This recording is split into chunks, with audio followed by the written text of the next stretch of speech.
Hi SPO families எல்லோரும் எப்படி இருக்கீங்க? இப்போ நம்ம எஸ்பிஓவில் ஒர்க் ஸ்டார்ட் ஆகிடுச்சு. எல்லாருமே டாஸ்க் செஞ்சிட்ருக்கோம். இதில் டிஜிட்டல் கண்டென்ட் ரைட்டருக்கான ஒர்க் மட்டும் இன்னும் கொஞ்சம் பெண்டிங்கில் இருக்குது. மற்றபடி மைக்ரோ டாஸ்க் ஒர்க்கர்ஸும் டிஜிட்டல் இன்ஃப்ளூயன்சர்ஸ் ஒர்க்கும் ஸ்டார்ட் ஆகிடுச்சு. நோட்டீஸ் போர்டில் நிறையவே இன்ஃபர்மேஷன்ஸ் இருக்குது, போய் தெரிஞ்சுக்கோங்க. இப்போ இந்த வீடியோவில் என்ன அப்படின்னா, நமக்கு டிஜிட்டல் இன்ஃப்ளூயன்சர் ஒர்க்குக்கு என்னென்ன ரூல்ஸ் கொடுத்துருக்காங்க அப்படின்றத பார்க்கலாம். இப்போ நம்மளோட கண்டென்ட் மினிமம் 2 மினிட்ஸ் இருக்கணும் அப்படின்னு சொல்லியிருக்காங்க. ஸோ 2 மினிட்ஸ்க்கு அப்புறம் எவ்வளோ வேணால் இருக்கலாம். நம்மளோட கண்டென்ட்டை பேஸ் பண்ணி நீங்கள் வீடியோ போடணும். நம்ம வாய்ஸ் ஓவர் கொடுக்குறது நம்மளோட ஓன் வாய்ஸில் தான் இருக்கணும். அதை ஃபஸ்ட்டு தெரிஞ்சுக்கோங்க. யாருமே வாய்ஸ் டப் பண்ணி கொடுக்காதீங்க, இல்லை அனிமேட்டட் வாய்ஸ் எதுவுமே யூஸ் பண்ணாதீங்க. உங்களோட ஓன் வாய்ஸில் கொடுத்துக்கோங்க. நாம் ஃபேஸ் காமிச்சு தான் வீடியோ போடணும் அப்படின்றது கிடையாது. கண்டென்ட்டில் நம்மளோட வாய்ஸ் மட்டும் இருந்தாலே போதும். நாம் அப்லோட் பண்ணுற வீடியோவில் அடல்ட் கண்டென்ட் யூஸ் பண்ணக்கூடாது. அதுக்கப்புறம் வேறு எந்த ஒரு பார்ட் டைம் ஜாப் ரிலேட்டட் கண்டென்ட்டும் இதில் நம்ம போடக்கூடாது. நாம் இப்போ டாஸ்க் 7 days ஒன்ஸ் தான் செய்ய போகிறோம். இந்த டாஸ்க்கு இதில் இப்போ ஒரு வீக் ஒரு டாஸ்கில் நம்ம ஒரு கண்டென்ட் யூஸ் பண்ணிவிட்டு நெக்ஸ்ட்டு நம்ம அதே கண்டென்ட்டில் நம்ம யூஸ் பண்ணக்கூடாது அப்படின்றத மென்ஷன் பண்ணியிருக்காங்க.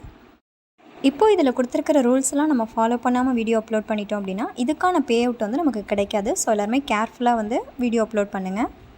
நம்ம வீடியோ ஸ்டார்டிங்லேயே நீங்கள் இந்த வீடியோ இவங்க ஸ்பான்சர் பண்ணுறாங்க அப்படின்றத மென்ஷன் பண்ணி உங்களோட வாய்ஸில் ஃபஸ்ட்டு கொடுத்துருங்க. அதுக்கப்புறம் டிஸ்கிரிப்ஷனில் இது போல் இவங்க டைப் பண்ணியிருக்கதை காப்பி பண்ணி நீங்கள் டிஸ்கிரிப்ஷனில் பேஸ்ட் பண்ணிக்கோங்க.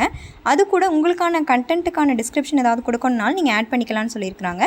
அதே போல் ஹேஷ்டாகும் இவங்க கொடுத்துருக்கிற ஹேஷ்டாக் யூஸ் பண்ணிக்கோங்க. இது கூட நீங்கள் யூஸ் பண்ண நினைக்கிற ஹேஷ்டாக்ஸை நம்ம யூஸ் பண்ணிக்கலாம், அதுவும் அலோடு தான். வீடியோ அப்லோட் பண்ணதுக்கப்புறமா உங்களோட யூஆர்எல்லை காப்பி பண்ணி இதில் பேஸ்ட் பண்ணிக்கோங்க. அதுக்கப்புறமா வீடியோவோட டைட்டில் அண்ட் டிஸ்கிரிப்ஷனை நீங்கள் இதில் பேஸ்ட் பண்ணிவிட்டு நீங்கள் சப்மிட் கொடுக்க வேண்டியதான். நம்மளோட ஸ்பான்சர் ஜென் ரிவ்யூஸ் அவங்களோட பேஜை நீங்கள் போய்ட்டு ஸ்க்ரீன்ஷாட் போட்டு எடுத்து வச்சுக்கோங்க. அந்த ஃபோட்டோவை நீங்கள் யூஸ் பண்ணுற வீடியோவில் அப்லோட் பண்ணிவிட்டு அந்த டைமில் நீங்கள் சொல்லுங்கள். அந்த வீடியோவை ஷோ பண்ணிவிட்டு நீங்கள் அதாவது அந்த ஃபோட்டோ ஷோ பண்ணிவிட்டு அதில் நீங்கள் சொல்லுங்கள் இவங்க தான் ஸ்பான்சர் பண்ணியிருக்காங்க அப்படின்னு சொல்லிட்டு உங்களோட கமெண்ட்டை நீங்கள் கொடுத்தீங்க அப்படின்னா இன்னும் பார்க்குறதுக்கு பெட்டராக இருக்கும் வீடியோ. நிறைய பேருக்கு டவுட் வந்திருக்கு, அதாவது வீடியோ ஃபுல்லுமே நம்ம ஸ்பான்சர் பற்றி சொல்லணுமா அப்படின்னு. அப்படி கிடையாது. ஒரு பர்டிகுலர் செகண்ட்ஸில் நீங்கள் யூஸ் பண்ணால் போதும் அந்த ஸ்பான்சர் அப்படிங்கிறத.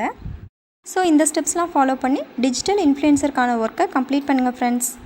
இது போல் எஸ்பிஓ ரிலேட்டட் வீடியோஸ்க்கு நம்ம சேனலை சப்போர்ட் பண்ணுங்கள் ஃப்ரெண்ட்ஸ். நம்ம சேனலில் ஆல்ரெடி அப்லோட் ஆகிருக்கிற ஃபுட் ரெசிபீஸ், ஹோம் மேக்கர்ஸ்க்கான டிப்ஸ், இது போல் நிறைய மோட்டிவேஷ்னல் ஸ்பீச்லாம் இருக்குது. கோ த்ரூ பண்ணி சப்ஸ்கிரைப் பண்ணிக்கோங்க ஃப்ரெண்ட்ஸ்.